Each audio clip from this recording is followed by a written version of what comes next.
창세기 28장 10절에서 22절. 임시 대상. 야곱이 돌 하나를 가져다가 머리에 베고 잠을 잤다고 합니다. 돌이 의미하는 것은 무엇인가?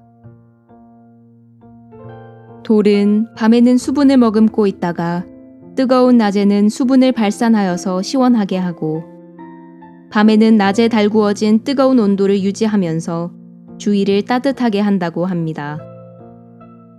또 허물어지기 쉬운 흙이나 모래를 지탱하는 기능도 하고요. 돌은 나무들처럼 늘 제자리에서 자기 나름의 역할을 합니다.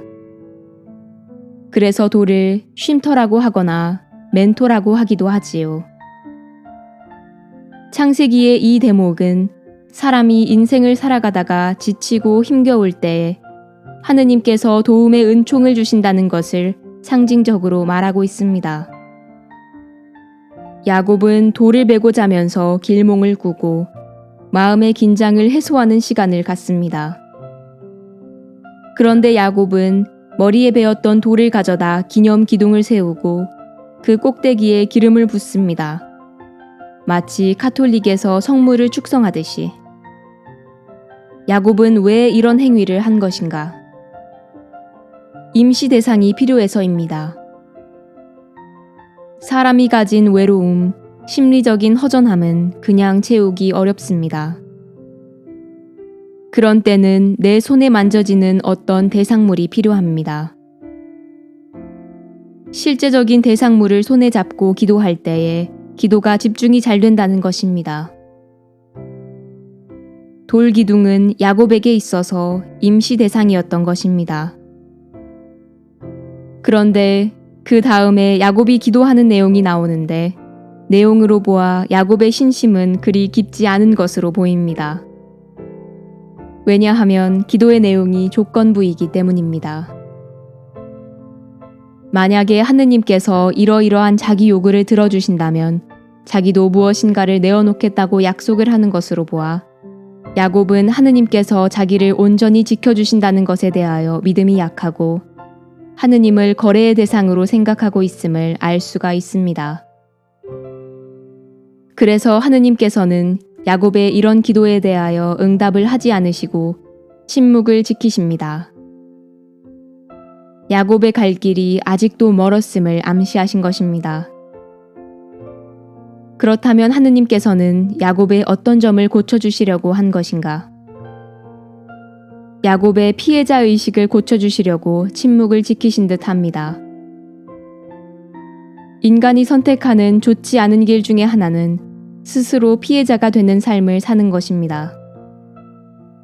왜 피해자의 삶에서 벗어나려고 하지 않는 것인가? 피해자가 되어야 다른 사람의 관심을 받기 때문입니다. 그래서 피해자들은 동정심을 유발시키기 위해 불평을 강화해서 동정을 얻어냅니다. 그리고 더 받기 위해 자신의 신세 한탄을 더 강화시킵니다. 이들은 자신의 태도와 행동에 책임을 질 필요가 없습니다. 사람에게 가장 힘든 일은 자기 잘못을 인정하는 것이고 두 번째로 힘든 건 인정하고 달라져야 하는 것인데 이것이 어렵기 때문에 책임을 부정하는 유혹이 생깁니다. 그래서 내가 아닌 다른 사람이 죄인이라고 믿어버리고 싶고 자신은 피해자라는 자기 연민에 중독되어서 사는 것입니다.